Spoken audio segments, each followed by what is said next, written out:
Hi, I'm Dwayne Brown. Tonight on KPBS Evening Edition, on the fire lines in East County. A brush fire forcing part of a freeway to shut down. We'll explain how fire crews got the upper hand. And a San Diego scientist who advised the Pope on climate change explains the pontiff's encyclical, calling on the church and world leaders to solve the problem. I'm Peggy Pico with Pope Francis' call to action. Then, the first man to hike the entire shoreline of California's largest lake shows us how the Salton Sea has changed and why his 6-day trek included a swim in the lake. At the heart of the matter, a mission to eliminate heart attacks and strokes, the habits that can help save lives. KPBS Evening Edition starts right now. How you feeling? How'd you feel?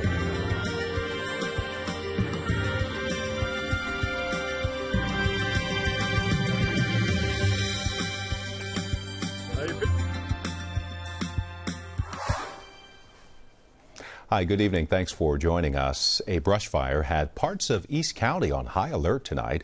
The fire prompted voluntary evacuations, and at one point, it had part of State Route 94 shut down. It started just before 4 o'clock off the 94 near Via Mercado and Campo Road. KPBS reporter Matt Bowler has been tracking the fire. He joins us now with the latest. Matt? CAL FIRE responded right around 3:45 to the Mercado fire. When they arrived on the scene, the fire was fully involved right here at the end of the 94, where the 94 goes into Rancho San Diego. Sheriffs evacuated houses up along the ridge that are just above where the 94 comes into Rancho San Diego here. And initially they were just hustling people out of those houses, making them mandatory evacuations, but changed that quickly to voluntary evacuations. They made relatively quick work of the fire. Initially, there was worry over the SDG&E power station, that the smoke would cause the power station to arc, potentially injuring firefighters and starting other fires. At this point, it is 85% contained, with about 15 acres burned. And as you can see right now behind me, the 94 is opening back up again, so people are able to leave, but we're still not seeing people coming in to Rancho San Diego off the 94. For KPBS News, I'm Matt Bowler. And we will stay on top of any new developments in this situation online at kpbs.org.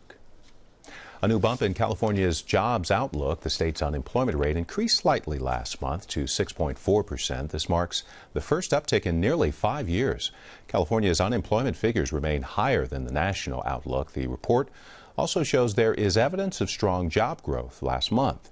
Now, San Diego's unemployment rate follows the trend. There was a slight uptick last month to nearly 5%.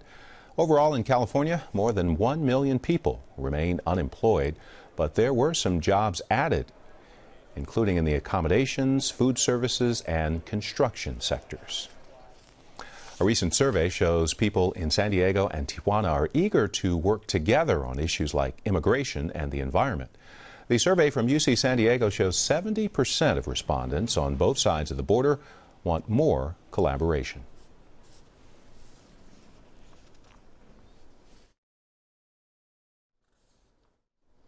An aggressive call to confront climate change. Pope Francis rallied the Catholic Church and world leaders to tackle the issue. Peggy Pico talks with a San Diego scientist who actually advised the pontiff ahead of his global announcement. Pope Francis addressed the Roman Catholic Church and the world yesterday through a 184-page encyclical, which is one of the most important writings or letters a pontiff will issue. Typically, it involves direction on Catholic faith, errors in understanding doctrine, or suggests possible solutions to global issues. Joining me is UC San Diego professor of climate science, V. Ramanathan, who advised the Pope on climate change issues. And Ram, you're a member of the Pontifical Academy of Sciences. Remind us of what that academy is and what your role is there. It's basically an academy of 80 scientists chosen from around the world in all disciplines of natural and social sciences. And you briefly spoke to the Pope Francis, about climate change. Tell us what happened and what you say to him. Yes, this was, we organized a meeting on climate change in 2014 of thought leaders from around the world. It was a 3-day meeting. At the end of it, I was chairing the session, and a small slip was passed on to me. Pope Francis will see you now. So I quickly closed the session, took the 80 members, including several Nobel laureates, and normally we have audience with the Pope in the most breathtaking hall in St. Peter's Basilica. Right. I was expecting the same thing. Right. We walked in.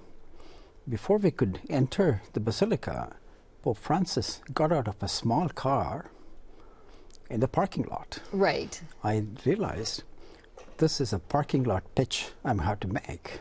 And what did you say to him in that? You had 2 sentences. I was given all of a minute and a half. So the first sentence I told the Holy Father was, we are gathered here. All of us are concerned about climate change. My second sentence was that the poorest 3 billion people are going to suffer the worst consequences of this climate change, although they had very little to do with that pollution.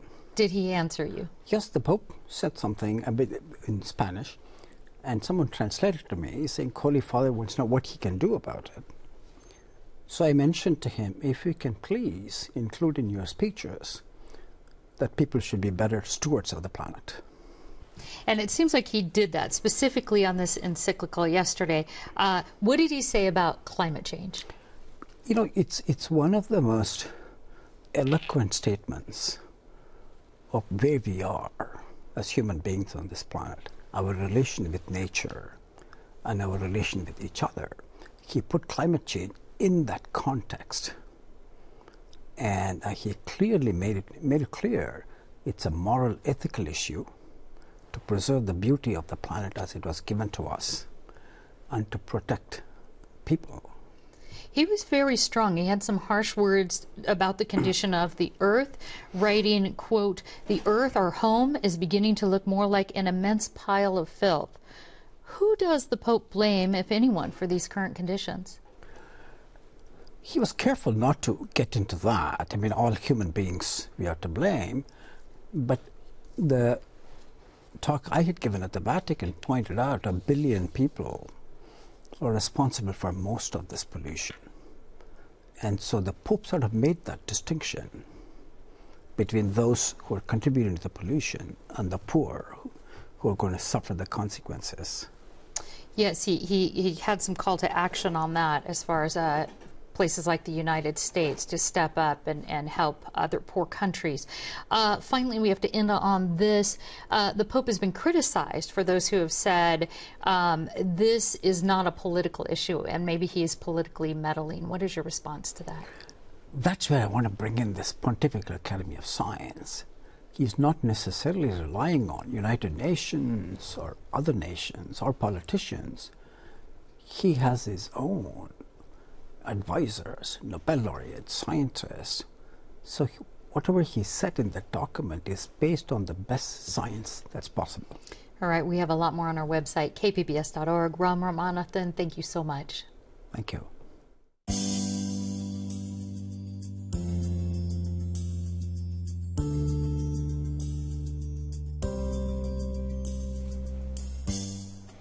Imagine forming a biotech company that pledges not to make money. That's what a San Diego chemist has done. His nonprofit specializes in neglected tropical diseases. KPBS health reporter Kenny Goldberg shows us how he's bucking a number of trends. So these are the labs of DDTD. The nonprofit biotech Drugs and Diagnostics for Tropical Diseases, or DDTD, keeps a low profile. It's housed in the offices of another San Diego biotech called Nanocomposites. Here, DDTD's founder, Marco Biamonte, describes their unique mission: to develop tests that detect whether someone is infected with worms. The worms that we're interested are those that cause river blindness, those that cause lymphatic filariasis, where the leg expands and you're completely handicapped, and then a third one which is called LOA. Two of these diseases, loiasis and river blindness, affect up to 58 million people in the developing world, primarily in sub-Saharan Africa. DDTD has developed a small diagnostic tool that looks like a home pregnancy test. A person simply has to prick their finger and put a drop of blood in the device. And if you have the diseases that we're looking at, there's going to be some line that's going to light up and appear. The crucial elements of this test are nanoparticles manufactured by nanocomposites. These microscopic particles act as signaling devices. In essence, they light up when they find a protein shed by the worms. So you can insert the device in this reader. DDTD found a different company to make an attachment for smartphones that reads the test. An app on the smartphone measures the level of infection, captures the GPS coordinates, and sends the information to a global database. Biamonte says this will not only help researchers monitor the spread of these diseases, but it will also help doctors determine what kind of drugs a patient needs. Certain worms lay larvae in your bloodstream. They can lay up to 100,000 larvae per milliliter of blood. Okay. If you have only 1 or 2 larvae, you need to have one kind of treatment. If you have 100,000 larvae, you need to have another treatment. Biamonte was born in Switzerland. After he earned his PhD in chemistry at the University of Cambridge in England, he worked at a number of drug companies. His dream was to start his own firm that would focus on neglected tropical diseases. And then at some point I was working for a major pharmaceutical company in San Diego that decided to close the San Diego site. And that for me was just the right opportunity. I just had to do it. It was either live a life of regrets or go for it. Biamonte wanted to have the luxury of working on certain diseases without having to tell investors that they would make money on his projects.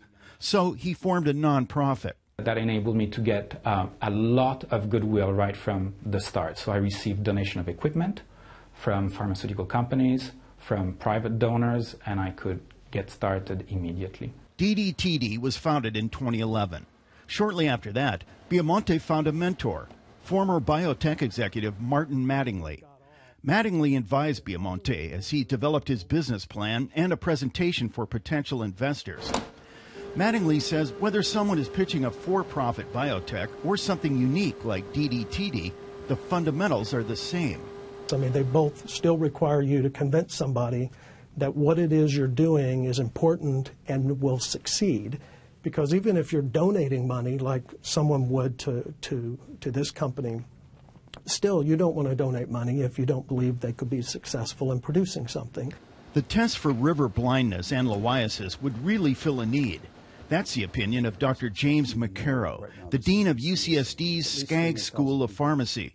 Unfortunately, these diseases are called neglected because there's really little, if any, interest in the pharmaceutical industry, that place where drugs are made, in these diseases, because these are diseases primarily of poor people in poor regions of the world. DDTD received a grant from the CDC in 2013. That enabled Biamonte to prove that his test works. Now, he figures he needs to raise about $500,000 to manufacture his device and get it out in the field. That's chump change in the biotech industry. $500,000 is a drop of water. Yet it's difficult to get it. Yeah. Still, Biamonte is confident he'll be able to find the money. In the meantime, he wants to launch his next project, a pill that would protect people from mosquito bites for several days. It would be packaged with malaria medication to keep someone who's infected from spreading the disease to someone else. Kenny Goldberg, KPBS News. Video journalist Katie Shulov helped produce that story. Putting an end to heart disease, a group of community organizations in southeastern San Diego is starting a 3-year project to rid the community of a disease that affects African Americans more than any other culture. What you described as a walking time bomb. Dr. Rodney Hood and the Reverend Gerald Brown are at the forefront of a mission to eliminate heart attacks and strokes. This is personal to me, very personal. Cardiovascular disease affects nearly 5 out of every 10 African Americans in this country. And southeastern San Diego has the highest rate in the county. Not exercising and just eating the wrong foods really caused the cholesterol in my heart to build up, and those valves stopped. Reverend Brown was literally a walking time bomb 2 years ago, but didn't know it. He went from denial to having 3 stents placed in his heart to relieve the pressure. I think they told me that I had 90% heart blockage. High blood pressure, high cholesterol, cigarette smoking, and being overweight are major factors that lead to heart disease, but Dr. Hood says there's evidence it can be reversed. That's why the faith and health community are coming together to preach and promote healthier eating habits, as well as knowing your cholesterol and blood pressure levels to help reduce stress. And if you normalize those, and everybody who had abnormalities, you could decrease heart attacks and strokes by 80%. Organizers say it makes sense to announce the project on June 19th because it represents a significant period of change in our nation's history. Juneteenth came about because the African slaves found out 2 years later, after they'd already been liberated, that they were free. In the African American community, we can be free from heart disease. The Cardiac Disparities Project in southeastern San Diego hopes to improve the health of 6,400 adults who live in the area. Celebrating resilience of those who fled persecution and built new lives elsewhere, tomorrow marks World Refugee Day. For the first time, San Diego's celebration will be held in El Cajon. The majority of 2,600 refugees who came to the region last year were Iraqis who settled in El Cajon. Many are Chaldeans. You're watching scenes from the documentary Chaldean Voices about Iraqi youth and their contributions to the city. A screening is planned for tomorrow's event. I think El Cajon has become a wonderful multicultural community, and that goes beyond an ethnic restaurant here or there, but rather also in the schools where students learn about other cultures, other countries. And for the whole business community, I think the atmosphere has become more open, more internationally oriented. The World Refugee Day celebration will be at the Prescott Promenade Park. It will feature cultural performances, talks, and food. The Chargers put the kibosh on the city's stadium plan. Why does SDG&E charge sky-high rates for electricity? And local workers are charging that restaurants engage in wage theft. Join us for the KPBS Roundtable tonight at 8:30. A remarkable milestone by the Salton Sea turns into an environmental mission. The first man to walk around the shoreline, all 116 miles of it, talks with Peggy Pico about his journey. The obscure record-setting 6-day trek revealed a few surprises about the Salton Sea that is, of course, not a real sea at all. Rather, it's California's largest lake. Joining me is shoreline walker Randy Brown and Blake Alexander, who's producing a Salton Sea documentary and accompanied Randy on his hike. And Randy, I understand you walked about 10 to 20 miles each day to make this shoreline trek around the whole thing in about a week. That may not sound like a lot for a lot of, real tough, avid hikers. So what were some of the challenges? Well, the biggest challenge was the heat. We had temperatures from about 100 degrees on the first day up to about 108 degrees on the last day. And then combined with the heat is the humidity, which makes it even tougher, 95 or 99% humidity. So it's like a hot, wet blanket wrapped around you when you're trying to stay cool. And then, of course, the shoreline itself is full of quicksand and extremely deep mud, barnacle shells, dead barnacle shells piled up feet high that you have to trudge through. So it's like walking on a Stairmaster for 10 hours a day. And then I also understand there were just these flies that gave you a ton of welts. Well, there's regular flies, which most people don't like when they visit Salton Sea, but then there's the horse flies, which are like super flies. And yeah, they were biting me right through my shirt. So my back was covered with welts from the horse flies. Now, I understand you didn't start out as a record-setting public awareness campaign walk, but so what was your original motivation? My original motivation was just to get off of the couch and lose some weight. I was overweight. I started walking a couple of years ago, and I wanted to push myself further and harder, and so this started out as a personal challenge. I had seen that nobody had ever walked around the shoreline of Salton Sea before, and so I wanted to challenge myself. And then it transformed. It did, as I met more people at Salton Sea, because it took me 14 months to train and practice and map out the route. I met people down there that lived there. I learned a lot more about Salton Sea. I was totally ignorant about it, even though I used to go camping down there as a kid. and it slowly grew into this awareness campaign. No, Blake, Randy's a central figure in your documentary, Abandoning Paradise. Why are you making this film? Well, we wanted to bring attention to the sea and also have it be interesting, because I've noticed every documentary is either human interest or it's fact. So I wanted to bring awareness to the sea, give a rough overview of what's happening, the key players, the key facts, and then also have something interesting for us to follow, which in this case was Randy. So you're watching it, you're seeing, is this guy going to make it? What's going to happen? Is this guy going to get stuck in mud and fail miserably, or is you're watching this journey, but you're also learning about the sea, and you're also seeing its beauty. Some of it's some that's not beautiful, but other shot, you're seeing the nature, you're seeing the scenery. I want to talk about that a little bit, because the Salton Sea formed in 1905 when the Colorado River flooding breached canal gates, sending water into the basin and Imperial Valley, correct? That's my understanding. So, Blake, let me start with you. What's it like today? What's the condition like?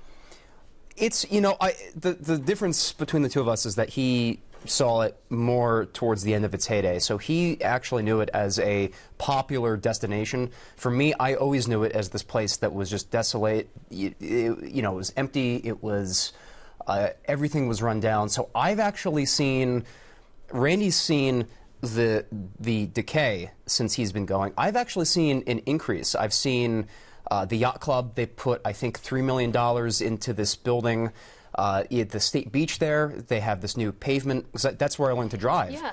Oh, interesting. And it wasn't that built up. And I'm noticing lots of people, because I was the only person there in 2003. Well, let me touch on Randy with that. So 35 years ago was this thing, and then how has it changed for you? Is like how the drought affected? What did you see as far as like maybe some of the degradation? Well, I saw it go from a bustling, busy place that was so crowded you couldn't find a place to camp on holiday weekends, to when I came back 35 years later, just an empty, desolate, I would say barren place.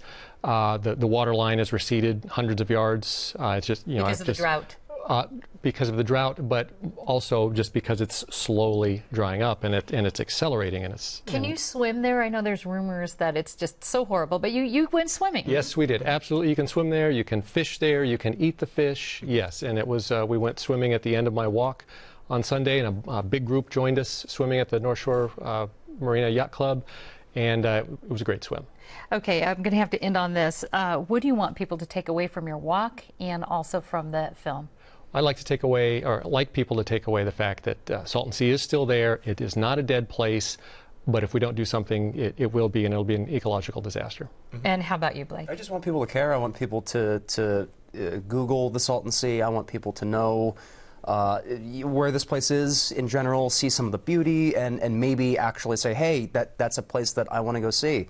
It's worth taking the drive and checking out. So I just want to raise awareness. Sure. We have some great pictures on our website, kpbs.org. Randy Brown and Blake Alexander, thank you so much. Thank you. Thank you. I'm Gwen Eiffel. On the next news hour, Energy Secretary Ernest Moniz, a key player in the Iran nuclear negotiations. That's Friday on the PBS NewsHour.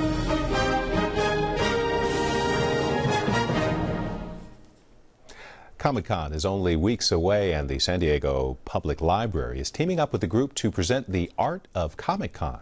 KPBS Arts reporter Beth Accomando gives us a preview. For more than 4 decades, Comic-Con has been celebrating as well as creating awareness of and appreciation for comics and the popular arts. Recently, Comic-Con has been generating excitement over its collaboration with the San Diego Public Library. I don't want to keep saying I'm geeking out, but it's probably safe to say that I've drank the Kool-Aid and I'm totally geeking out. And for good reason. Right now we are about to open the Art of Comic-Con. It's unprecedented access to art that is actually owned by Comic-Con. It's art that was created over their 45-year history. We do have archives, and it's everything from old photographs to old exhibit floor plans to covers of our souvenir book, our events guides, things of that nature. In some cases, original art that went into those publications. We have collaborated with them, gone through some of this amazing material, and really picked out some pieces that highlight some of the history of Comic-Con and comic making and popular arts.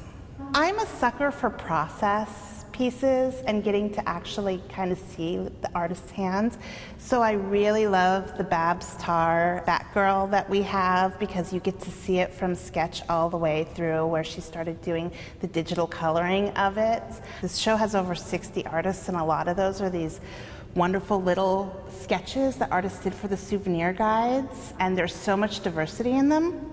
People are going to really like this show. It speaks to such a wide audience, and I'm really excited that it will be up all summer, so it'll be up through August 30th. Cartoonist and Comic-Con favorite Sergio Aragones will be at the opening reception for the exhibit this Saturday at the 9th Floor Art Gallery of the San Diego Central Library. Beth Accomando, KPBS News. The Art of Comic-Con opening reception is tomorrow from noon to 2. Comic-Con starts on July 8th with preview night. It may feel like summer in San Diego this weekend with the solstice. A mix of clouds and sun by the beaches with temperatures in the 70s there. Mid to upper 80s expected for the inland valleys. Plenty of sunshine in the mountains if you're headed that way. Temperatures in the 90s. And that heat advisory in the desert ends on Sunday night. Temperatures still hot, hitting 112 degrees. You can find tonight's stories on our website, kpbs.org/evening edition. Thanks for joining us. Have a great weekend.